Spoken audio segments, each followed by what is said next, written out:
susu, kardus susunya jangan dibuang. Kalau kalian biasanya buang, kalian buang mungkin jadi sampah atau bagaimana, mending kalian kumpulin, kemudian kalian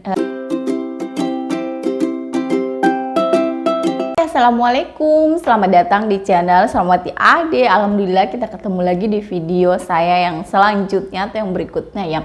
Jadi sebelumnya saya mereview beberapa macam susu formula yang bisa dikonsumsi oleh anak kita. Dan kemudian itu sudah beredar di Indonesia ya. Saya membandingkan antara produk yang satu dan produk yang lainnya, informasi nilai gizinya, namun menjelek-jelekan ya produk antara susu yang satu dan susu yang lainnya, mana yang bagus dan mana yang tidak. Itu tergantung dari kebutuhan bayi kita ya. Lagi ya, produk susu mahal tidak menjamin bahwa anak kita itu cocok mengkonsumsi susu itu. Ini saya tidak mereview produk susunya ya, namun saya mau menginformasikan kepada moms sekalian atau bunda-bunda sekalian bahwa jika kalian beli susu itu selain susunya bisa dikonsumsi,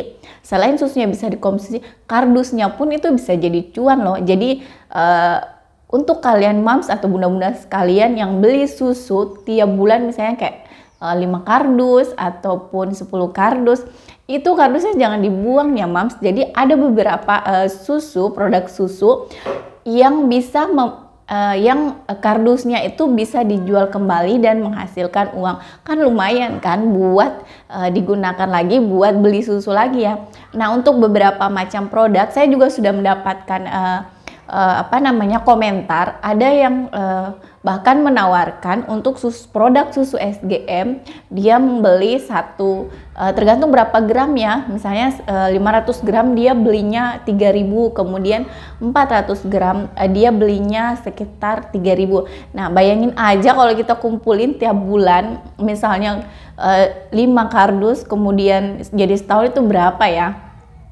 Nah, selain itu ada produk Nestle juga, yaitu Nestle Lactogro dan Lactogen. Itu kardusnya itu bisa dijual, bahkan harganya lumayan ya, 5.000 satu kardus. Itu pun dilihat dari ukuran kardusnya. Nah, bagaimana caranya? Kalian bisa mencari misalnya pegawai Nestle atau memang ada biasa yang menawarkan itu bahwa kardusnya bisa dia beli kembali, kemudian kita bisa jual dan mengumpulkan kepada dia. Nah, itu adalah salah satu informasi lagi ya. Jadi untuk kita yang kadang galau dengan budget membeli susu ya, jadi jangan khawatir ya. Sekarang kalau kalian punya susu, kardus susunya jangan dibuang. Kalau kalian biasanya buang mungkin jadi sampah atau bagaimana, mending kalian kumpulin, kemudian kalian fungsinya.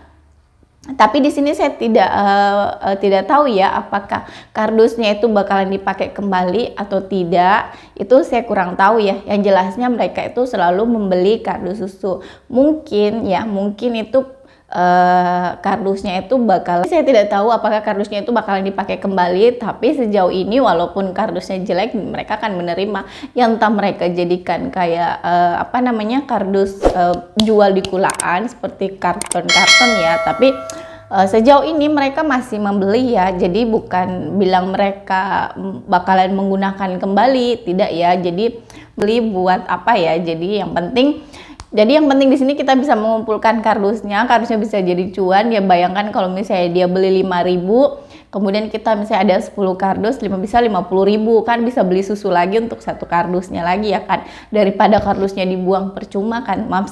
Jadi untuk moms kalian yang suka beli susu, misalnya yang produk Nestle, kemudian SGM, itu biasanya akan ada yang beli untuk kardus susu tersebut. Selain produk itu mungkin juga ada ya, apalagi dalam bentuk kalian ya, itu untuk kepentingan mereka sendiri atau mungkin bakalan dijual kembali ke kulaan. Jadi moms sekedar informasi ya untuk menghasilkan cuan dan bisa membeli susu kembali. Sekian dulu video hari ini. Terima kasih untuk kalian yang sudah menonton. Jangan lupa untuk subscribe, like, komen, dan share ya, agar kalian selalu update video-video terbaru dari saya. Terima kasih. Assalamualaikum.